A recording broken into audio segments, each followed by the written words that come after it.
हम मीनू झा उपस्थित छी जितिया पाबनिक अंतिम भागक कथा लऽ कऽ, पारण दिनक कथा लऽ कऽ। पारण कोना करी, कई चीजसँ करी, और जाबत तक व्रत रहै ताहि बीचमे नियम की छै से सब करी, नियमके पालन करी। ओ सब जानकारी एहि कथाके माध्यमसँ अपने सबसँ साझा करै छी और आशा करै छी जे सब गोटेके खूब नीकसँ व्रत सम्पन्न हुए। तऽ सुनल जाओ ई जितियाके पारण दिनक कथा। एकटा माली छलथि हँ। ओ माली नित दिन सभक घरे घरे फूल पहुँचबै छलखिन हेँ। बहुत दिन अहिना केलासँ हुनकर पत्नी छलखिन हेँ, एकटा बच्चा छलखिन हेँ, तऽ फूल पहुँचेला, फूल बेचलासँ हुनकर गुजर बसर ओतेक ठीक ठाकसँ नहि जाइ छलनि हेँ। ओ माली अपन मालिनसँ कहलखिन जे अहाँ बच्चाके सङ्गे एहि बस्तीमे रहू और हम बाहर जाइ छी कमाइ लए। मालिन कहलखिन ठीक छै, जाउ अहाँ। माली चलि गेला बाहर कमाइ लए। मालिन ओहि बस्तीमे रहऽ लगली। तऽ मालीके जे काज छलनि घरे घरे फूल पहुँचेनाइ, ओ काज मालिन करऽ लगली। मालिन सब दिन नित दिन अपन फूल तोड़िके मोटरी बनाकऽ अपन बेटाके सङ्गमे लऽ कऽ सभक घरे घरे फूल पहुँचबै छलखिन हेँ। ओहि गाँवमे राजा छलथि हँ। राजाके दरबारमे सेहो नित दिन फूल जाइ छलैए। और पहिले जमानामे कहल गेल छलैए जे जाबऽ माली हाथक फूल भगवानके नहि चढ़बै छलनि हँ लोक, ताबत तक ओहि पूजामे सफलता नहि भेटै छलनि हँ, ओहि पूजाके फल नहि भेटै छलनि। एना सुनने छियै। तऽ पहिले जमानामे मालिन घरे घरे फूल पहुँचबै छलैए। तऽ वएह छलैए, ओ मालिन अपन बेटाके सङ्गे फूल पहुँचबै छलैए। एक दिन जितिया व्रतक ई समय आयल, जितिया आयल। ओ मालिनो जितिया व्रत केली, जितिया व्रत केने रहथि। ओहि रातिमे मालिनके व्रत केने जे रहथि से हुनका नींद नहि होइ छलनि हँ। ओ सोचै छलखिन हँ जे काल्हि खन कोना हम उठबै, कोना भोर असगरे छलिए, कोना भोरमे हम पारणके ओरियान करबै, कोना हम भानस भात करबै, ई जे हम व्रत केने छी जितिया व्रत से, और कोना फेर फूल तोड़िकऽ आनिकऽ आ सभक घरे घरे हमर जे छथिन फूल जिनका जिनका दै छियनि केना हम पहुँचेबनि। राजाके अनका नहियो कतहु देबनि तऽ ठीक छै, लेकिन राजाके दरबारमे केना नहि जेतै फूल। तऽ ई सब हुनका मोनमे चलै छलनि, हुनका दिमागमे ई बात सब, जाहिके वजहसँ हुनका एक तऽ व्रत केने आ इहो सब दिमागमे चलनि, तऽ हुनका नींद नहि होइ छलनि ओहि रातिमे। ओ की केलथि, जहन निशा भाग राति भेलै तऽ ओ उठि कऽ सोचलथि जे भोरमे जे पारण करब ने आ खायब जे, ताबत तकके लेल भानस भात एखने कऽ कऽ राखि लै छी, जे एतेक जे भेल रहत ने तऽ कहुनाके जाकऽ फूल तोड़ि कऽ आ जाकऽ राजाके दऽ अबनि, कमसँ कम राजोके दरबारमे फूल पहुँचा देबनि। ई बात ई रानी सोचिके कि ई मालिन सोचिके की केली, तऽ अधरतिएमे उठि कऽ, अष्टमी तिथि चलिते रहै, व्रत केनहिए रहथि, तही बीचमे ही उठि कऽ भानस भातके ओरियान करऽ लगलथि। स्वाभाविक छै जखने भानस भातक ओरियान केलखिन तऽ ओहिमे तीमन तरकारी कटबे खोटबे केलथि। आ नियम अछि, प्रयास करै जायब जे जाबत तक व्रत केने रहब, जाबत तक अष्टमी तिथि रहत, ताबत तक तीमन तरकारी नहि काटब, कोनो भी चीजके काट खोट नहि करब, तोड़ब नहि। लोक कहै छै एकटा खऽरहो तोड़लासँ व्रत खण्डित होइ छै। ताहि दुआरे आ छुरी चाकू तऽ नहिए छू, कत्ता नहि छू। ई मालिन की केलथि तऽ ई काटऽ खोटऽ लगली। ई कटला खोटलासँ हुनकर व्रत भऽ गेलनि खण्डित। जितवाहन भगवान बहुत क्रोधित भेलथि हिनका ऊपरमे। भगवान सोचलखिन जे देखक ई जितिया व्रत केने यऽ, हमर सुमरन ई एको बेर नहि केलक, एको बेर ई नहि ई एकरा मोनमे ख्याल एलै हँ जे हे जितवाहन, सभक बाल बच्चाके कल्याण करबै, हमरो बाल बच्चाके कल्याण करब, हमर व्रतके पार लगायब, लेकिन एकर पेटक चिन्ता कते छै से देखियौ। ई सोचिके भगवान बहुत क्रोधित भेलथि एहि मालिन परमे।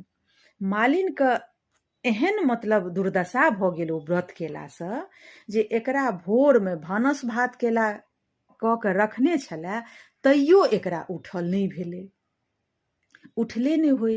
मालिन अपन बेटाके कहुनाके उठाके कहलकै कि रे बौआ उठ, हमरा उठल नहि होइए, हम जे व्रत केने छी से हमरा उठले नहि भऽ रहल यऽ। राजा दुखी क्रोधित भऽ जेता फूल जे नहि पहुँचा देबनि तऽ। तू एकटा काज करऽ, बगीचामे चलि जा, फूल तोड़ि कऽ आओर कतहु नहि दिहक, कमसँ कम राजाके दरबारमे फूल पहुँचा दहक ग। बड़ बढ़िआँ मालिनके बात सुनलासँ बेटा हुनकर उठल, गेल बगीचा फूल तोड़ै लए। ताबत भोर भेल, भोर भऽ गेल, पारणके बेर भेल। ई मालिन उठली, जे जेना जे पारणके होइ छै बाँकी सब किछु ओहिना केलथि, लेकिन ई बसिया खेनाइ लऽ कऽ ई भोगो लगेलथि आओर पारण कऽ कऽ अपनो ओ वएह बसिया खेनाइ खाइ लए बैसलथि। ओ जेना जेना ओ खाना खेलथि जै कर, ओ साग ओ जे सब केने रहथि तीमन तरकारी भगवानोके भोग लगेलथि आ अपनो वएह बसिया खेलथि। जितवाहन भगवान बहुत दुखी भेलथि, बहुत क्रोधित भेलथि। एकरा जाचना दैके लेल ई की केलथि भगवान, अजगरके रूप धारण कऽ कऽ ओहि बगीचामे चल गेला जतऽ हुनकर बच्चा फूल तोड़ै छलनि हँ, ओहि मालिनके बच्चा। ई मालिन जेना जेना ओ खाना खाए जाए कर, जेना जेना ओ गिरै खाना, तहिना तहिना अजगर साँप ओहि मालीके बेटाके गिरने गेलै। जहन एकर पेट भरि गेलै ओहि बसिया खेनाइसँ, तहिना ओ अजगर अपना पेटमे कऽ ओहि बच्चाके समा लेलक। ओहि बगीचामे जे आओर बच्चा सब खेलाइ धुपाइ छलै हँ, एहि मालीके बच्चा सङ्गे जे बच्चा सब गेल छलै, ओ जे देखलकै ओ दृश्य, एहि मालिनके बच्चाके अजगर साँप गिरने जा रहल छै, ओ दौड़ल एलै मालिनके कहै लए जे ए मालिन, अहाँ बच्चाके तऽ अजगर साँप ओहि बगीचामे फुलबाड़ीमे गिर लेलक। मालिन बहुत दुखी भेली, कानऽ लगली, एतऽसँ कनिते गेली बगीचामे, छाती पीट पीट कऽ कानऽ लगलथि आओर जितवाहन भगवानके सुमरन करऽ लगलथि जे हे भगवान, हम तऽ जितिया व्रत केने छलहुँ हँ, एखन तऽ 1 घण्टा नहि भेल हमरा पारण केला, तऽ ओ हमरासँ एहन कोन गलती भेल, कोन एहन गुनाह भेलै, कोन एहन अथी भेल जे हमर बच्चाके अहाँ गिर गेलहुँ। हमर बच्चा, ई जितिया व्रत तऽ अपना संतानके लेल माय करै छै, ओकर दीर्घायुके लेल हर माय करै छै, हर बच्चाके लेल। आ हमरासँ कोन एहन गलती भेलै जे हमरा बच्चाके आइएके दिन अहाँ गिर गेलहुँ, हमर बच्चा हमरासँ बिछुड़ि गेल, हमर बच्चा हमरासँ कात भऽ गेल, से की भेलै हमरासँ एहन गलती, हम तऽ नहि बुझै छी, हम तऽ अपना जनैत खूब नियम निष्ठासँ व्रत केलहुँ।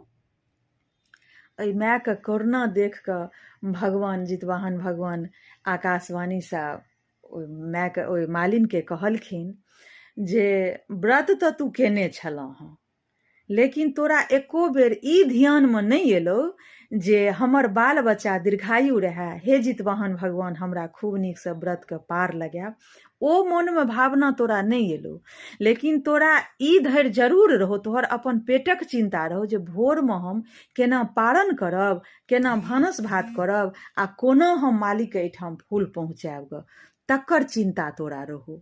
तोरा ई चिन्ता कहाँ रहौ जे हमरा व्रत पार कोना लागत। तकरे फल ई छियौ जे तोरा मन चंगा रहौ, तोरा खाली पेट पर में ध्यान रहौ, ओकरे फल छियौ जे तोहर बच्चा आइ तोरासँ बिछुड़ि गेलौ, जे बच्चाके लेल तू ई व्रत केलऽ हँ। बड़ बढ़िआँ। मालिनके बहुत दुखी भेलै, तहन मालिनके ध्यान एलै जे ई बात तऽ सत्य छियै, हम तऽ अपन पेटेके ओरियानमे लागल रहियै, रातिमे बसिया सहीमे खेलियै। भगवान कहलखिन तू व्रत कऽ कऽ बसिया खाना खेलऽ, तू बसिया हमरो भोग लगेलऽ, तू बसिये लऽ कऽ पारण केलऽ, तकरे फल छियौ ई। आब तोरा एतेक आसानीसँ हम माफ नहि करबौ। फेर ओ मालिन कहलखिन जे किछु ने किछु तऽ एकर उपाय हेतै, जे अहाँ हमरा कहू, हम आगू नियमपूर्वकसँ फेरसँ व्रत करब। भगवान कहलखिन जे 1 साल तू अपना बच्चासँ अलग रह, अगिला साल फेर जहन जितिया करम, खूब नियम निष्ठासँ करम, जाबत तक अष्टमी तिथि रहतै, जाबत तक व्रत केने रहम, ताबत तक तू कोनो चीजके काट खोट नहि करम, छुरी चक्कू नहीं चलेम, साग सब्जी नहीं कटम, जहाँ तक कि खर तक नहीं तू तोड़ब। आ व्रत पूरा भेलाके बादे तू कोनो चीजके कटिहाँ खोटिहाँ, हर चीज टटका बनबिहाँ, भानस भात पवित्र पूर्वकसँ एकदम टटका टटका बनाकऽ भगवानोके भोग लगबिहाँ, अपनो पारण करिहाँ, खीरा औंकरायलवला औंकरी सागमे दऽ कऽ भूजि कऽ ओ खइहाँ, भोग लगबिहाँ, ओ खइहाँ, तकर बादे तोहर बच्चा, आ साग बनेबे टा करिहाँ, तकर बादे तोहर बच्चा तोरा वापस भेटतौ। तहिना भेल।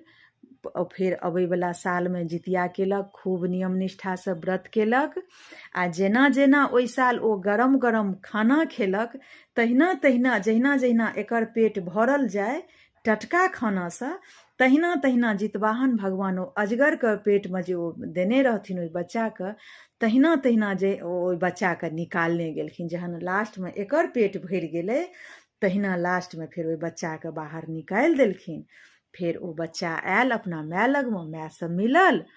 इएह छल जितियाके अन्तिम दिनका कथा, पारणके कथा। आशा करै छी अहाँ सबके नीक लागत। धन्यवाद। सभक बाल बच्चाके भगवान दीर्घायु रखैत, सभक मनोकामना पूर्ण हुए, तकर मंगल कामनाके संग धन्यवाद। जय मिथिला, जय मैथिली।